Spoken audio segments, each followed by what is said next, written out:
In the vast silence of interstellar space, fear was an extinct emotion among the Zarn. They were apex predators not by chance but by design, created through centuries of selective breeding, cybernetic enhancements, and the sheer cold arithmetic of war. Where the Zarn walked, civilizations collapsed. Where they howled, stars went dark. They did not conquer planets, they erased them. Their armor was forged from neutronium-wrapped obsidian, a material that could withstand solar flares. Their ships bled crimson light from their drive cores, leaking radiation that crippled lesser species. Their eyes were clusters of adaptive nanoglass, capable of peering across dimensions. And their minds, cold, focused, optimized to dissect any foe with the cruelest efficiency. But they had never encountered humanity. Not truly. The Galactic Compact had warned them, whispered rumors of Earth, tucked in a quiet spiral arm, where beings walked not as gods but as paradoxes. Species that laughed in war zones, drank poison for fun, and launched their own dead into the void with fire and songs. But the Zarn cared little for such tales. Superstition had no place in the Predator's mind. The Zarn did not fear until now. It began with a breach signal in Sector 7V Delta. The outpost at Grenshal Prime, a fortress moon of titanium and rage, had gone silent. No distress signal. No battle logs. Just silence. Zarn Command dispatched a recon squadron. 50 vessels. Each a city-sized harbinger of death. They arrived to find a graveyard. Massive craters pockmarked the moon's surface, but not from bombardment, from the inside out. Structures had been shredded from their cores, as if something had burst forth with explosive violence. The command towers had been compacted into molten spears, driven backwards into the crust. Their dead floated in orbit, bodies twisted in frozen agony. And every corpse was missing its heart. Data nodes retrieved a single image from a backup drone before it too was torn apart. It showed a figure, bipedal, armored in black carbon mesh, with red streaks like war paint across its visor. A human. Not a soldier. Not a fleet. Just one. The Zarn were intrigued. This infestation must be purged, declared High Strategist Kavran, gazing at the grainy image. Send the Vanguard. The Vanguard was not a fleet. It was the fleet, the elite within the elite, led by Apex Reaver Graltheric himself, a being feared by admirals and kings. Where he stepped, stars wept. He smiled, a grotesque gesture among Zarn as he prepared his forces. They would go to Earth. They would make an example of this savage world. They would silence the myth. As the warships of the Vanguard launched, streaking through the black between galaxies, a faint signal echoed behind them, radio waves bouncing across the ether. It was old Earth music. Ragtime. The humans were taunting them. Location, Earth Defense Station Argos. Commander Olivia Reese sipped black coffee as she reviewed the incoming telemetry from the Jovian perimeter. The Zarn had taken the bait. She smiled, not the smile of a confident general, but that of a mischief maker who just rigged a whoopee cushion under death's throne. "You're enjoying this too much," muttered her second-in-command, Captain Arun Kale. "They sent Graltheric," she said, eyes sparkling. "That's like playing chess with a flamethrower. I take it that means Phase 2 is a go?" Reese nodded. "We're unleashing them." Arun blinked. "Them?" "The Class K human combat anomalies. All 27. Arun looked pale. "Even Delta 11? She grinned. "Especially Delta 11. Far beneath Argos, sealed beneath 30 layers of reinforced hyperalloy, cryopods began to hiss open. Lights turned red. Alarms stayed silent. They were not for intruders but for warning the walls themselves to hold firm. Out stepped the humans the Zarn would meet next. The ones even Earth didn't fully trust. Location, deep space, the Vanguard fleet. Aboard the flagship Zarn Vortex Claw, Graltheric studied the Earth through magnified telemetry. It looked small. Pathetic. An orb of blue and green, too fragile to be feared. "Deploy drop pods," he ordered. "Hit all continents. I want their leaders dragged from their homes." And so began the drop. Thousands of pods shot from orbit, trailing fire, carving scars across Earth's skies like judgment itself. Each contained a full strike team, Zarn warriors bred to tear apart tanks with bare claws, able to endure nuclear fire, immune to psychological interference. The pods struck Earth's crust. And then the screaming began. But not the humans. The Zarn. Their feeds went black. One by one. No explosions. No gunfire. Just silence. Again. Graltheric frowned. "What is this?" A single feed remained. One last squad. Their audio was live.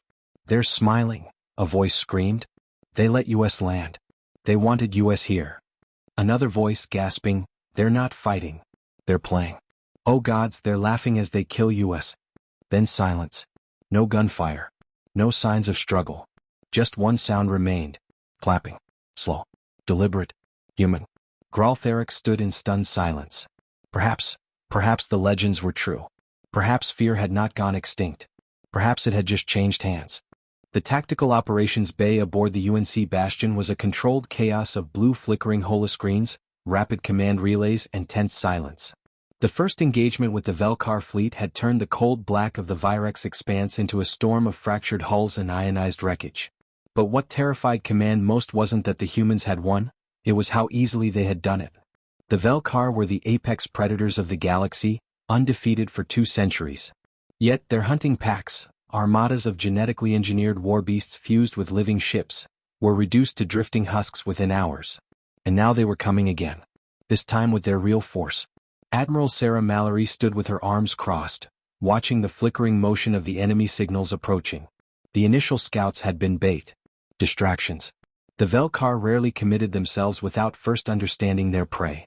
And now, having been bloodied, they were returning with fury. "They're forming spearhead formations," Lieutenant Rourke murmured, eyes darting across the sensor readouts. "Classic predator pack behavior. They're angry now." "No," Sarah corrected, her voice low and measured. "They're curious." The entire command bridge paused at her words. Rourke blinked. "Ma'am? They've never had prey that bit back. Never seen anything that withstood a frontal charge, let alone tore through it. Now they want to know why. They want to learn. Which means they're going to do what predators do, they'll test us again. But this time they'll adapt." She turned toward the central display, where enemy ships began to bloom across the outer edge of the Virex system. 10-20-40. Their silhouettes were like nothing human eyes were used to, bioorganic hulls that rippled with motion, spined carapaces, and gaping maws that devoured electromagnetic signals. "Full battle stations," she said. "They're about to test us. Let's make sure they remember why they should have stayed afraid." Deep Space, Velkar War Conclave. High Priestess Yelthari hovered in the gravity-nullified chamber of the Conclave vessel, her thoughts cast through the neural overlink to the many minds that composed the Velkar fleet. She had watched the footage of the first human battle 100 times. Anomalies abounded. Primitive metal ships. Harsh-edged technology. Yet, precision. Brutal, elegant strikes. Calculated improvisations. Not instinct. Not fear. But awareness, the kind of mind that adapts mid-fight and turns retreat into ambush. And then there were the humans themselves. The prisoners from the first skirmish had been studied. Their brains, denser than expected. Their emotional response matrix was complex and contradictory. But most alarming, they were not intimidated by the Velkar. One had even laughed during interrogation. Laughed. Yelthari's tendrils curled reflexively. She projected to the others. "We will proceed with planetary trials. Begin the hunt on target world Theta 11. Earth?" One of the lesser strategists queried. "Uncharted. Unconfirmed. No longer. We now hunt the source." Earth orbit. The Velkar fleet did not arrive quietly. They descended through Jupiter's shadow and streaked past Mars, ignoring orbital warnings and diplomatic transmissions. Earth's orbital defense network, still officially classified as experimental, activated without hesitation. 6 human warships emerged from Lagrange points, followed by swarms of autonomous drone fighters. They didn't hesitate to engage, even as the skies filled with boiling clouds of flame and EMP discharges. But this wasn't like the skirmish near Virex. The Velkar had come with adaptation.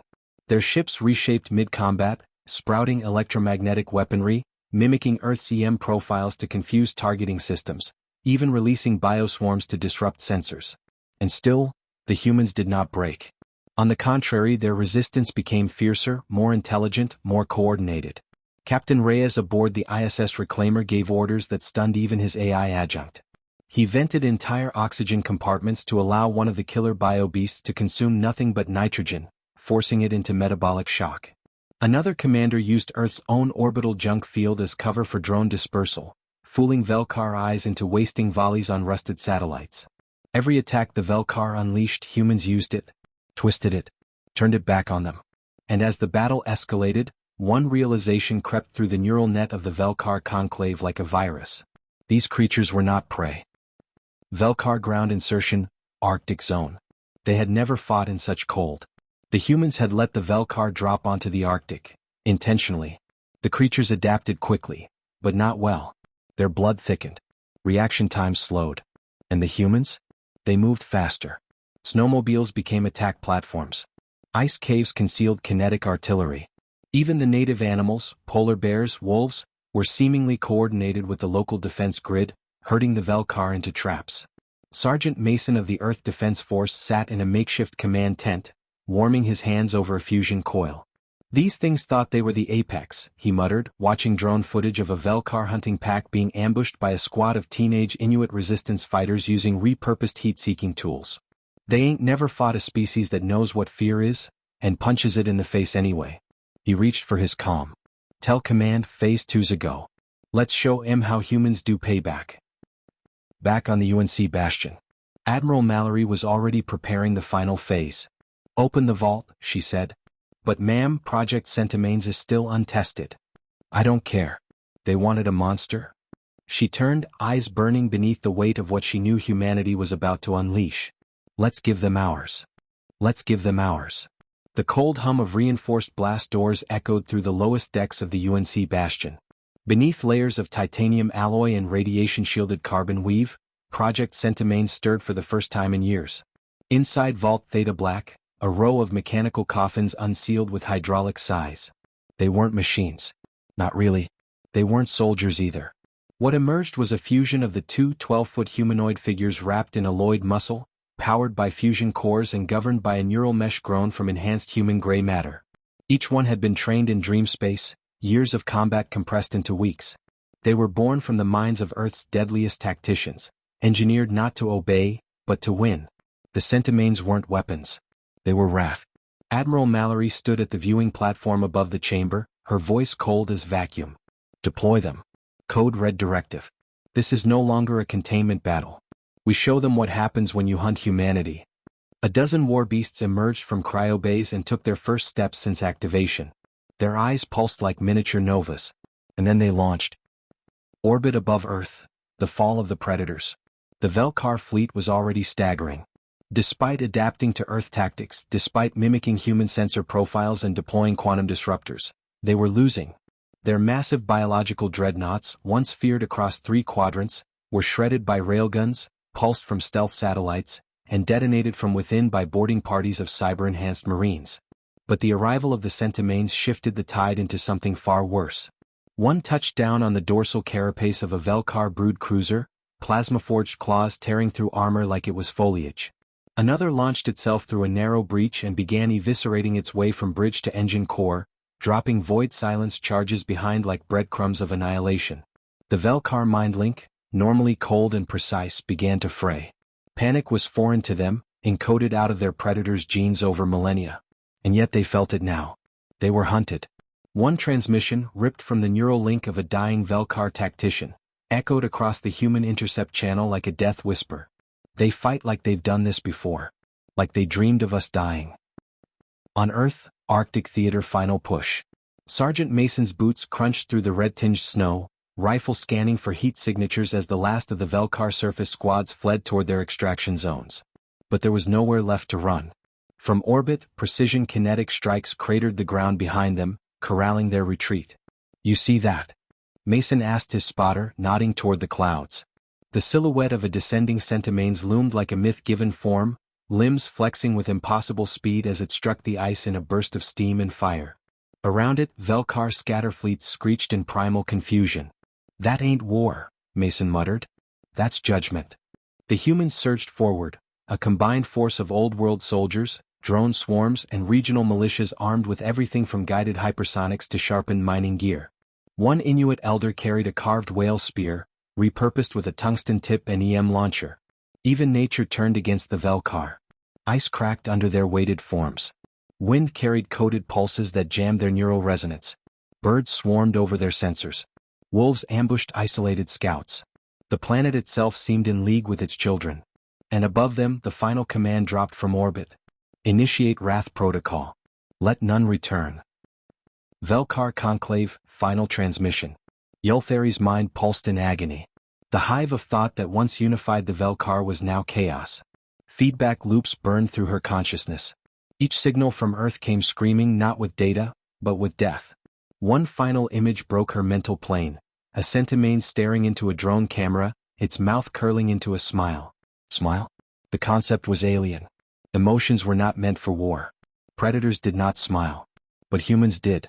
Even when covered in blood. Especially then. Her final thoughts, broadcast involuntarily, were intercepted by humanity's orbital network. We made a mistake. They evolved with predators. But they didn't become prey. They became something worse. They became the end. The Velkar ships detonated in synchronized self-destruction, choosing death over capture. They didn't want to know what humanity would do if given prisoners. Epilogue, the message echoes. 6 months later, the Galactic Council sat in silent horror as the battle logs were released. No empire had ever defeated the Velkar. But the humans? They didn't just win. They eradicated them. Whole council species reconsidered their doctrines. One race disbanded its military entirely. Another offered an unconditional alliance to Earth. A third simply vanished, its worlds abandoned. And through it all, humanity remained quiet. They didn't boast. They didn't threaten. They just waited. Because the galaxy had just learned what Earth already knew. Predators are only scary until they pick the wrong species. If you enjoyed this long-form HFY story and want to experience more battles, betrayals, and wild reversals where humanity doesn't just survive, but dominates, then make sure to subscribe to the Void Narratives. There are more predators out there. And we're not done making them scared. The Velkar hive was dead. No signals. No resurrection protocols. No splinter fleets retreating to regroup.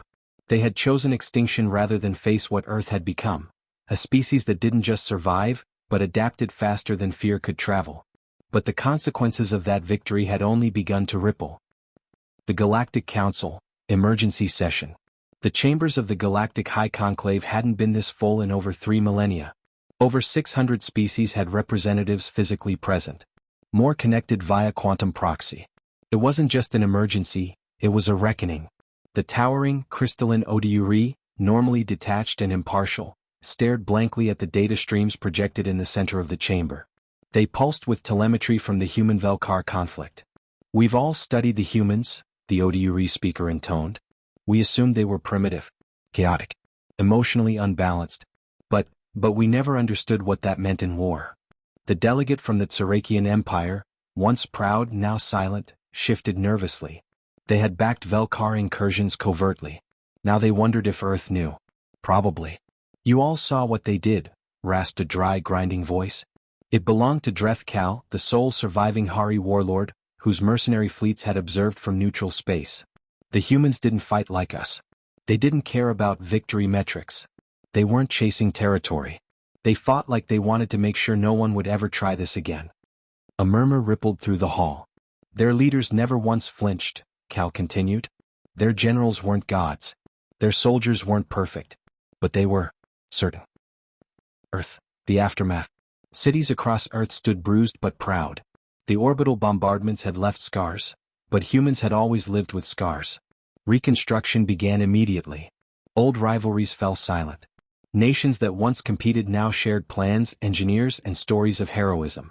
The centimanes were placed back into stasis, not out of fear of their power, but because Earth had proven it didn't need monsters. Humans were enough.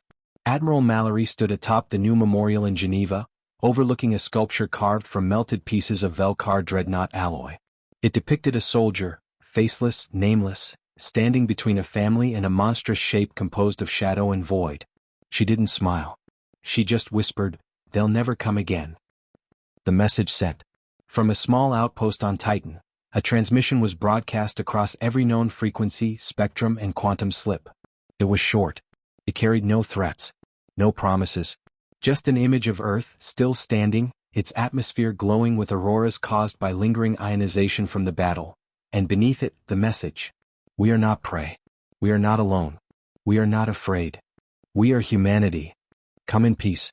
Or don't come at all." Years later, the first contact reversal. Deep in the Oort cloud, a ship blinked into existence. Massive, ornate, Alien in design but unmistakably advanced, far more so than anything that had attacked Earth. The new species, observers from the Vante Collective, approached with shields down. They spoke not in threats but in deference.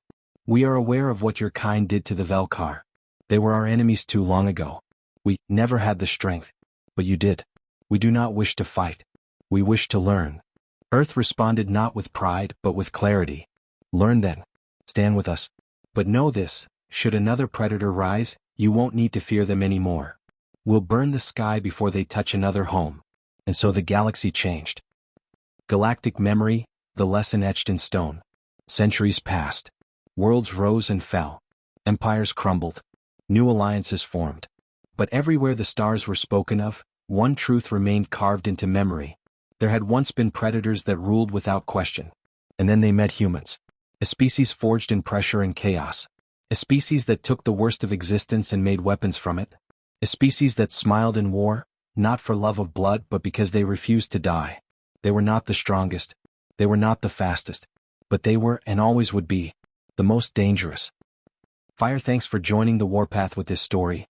If you love tales where humanity breaks the mold, flips the odds, and terrifies the cosmos, make sure to subscribe to the Void Narratives. More battles, more mind-blowing turns, and more of that classic HFY humanity spirit await. Because the galaxy isn't ready for what's coming next.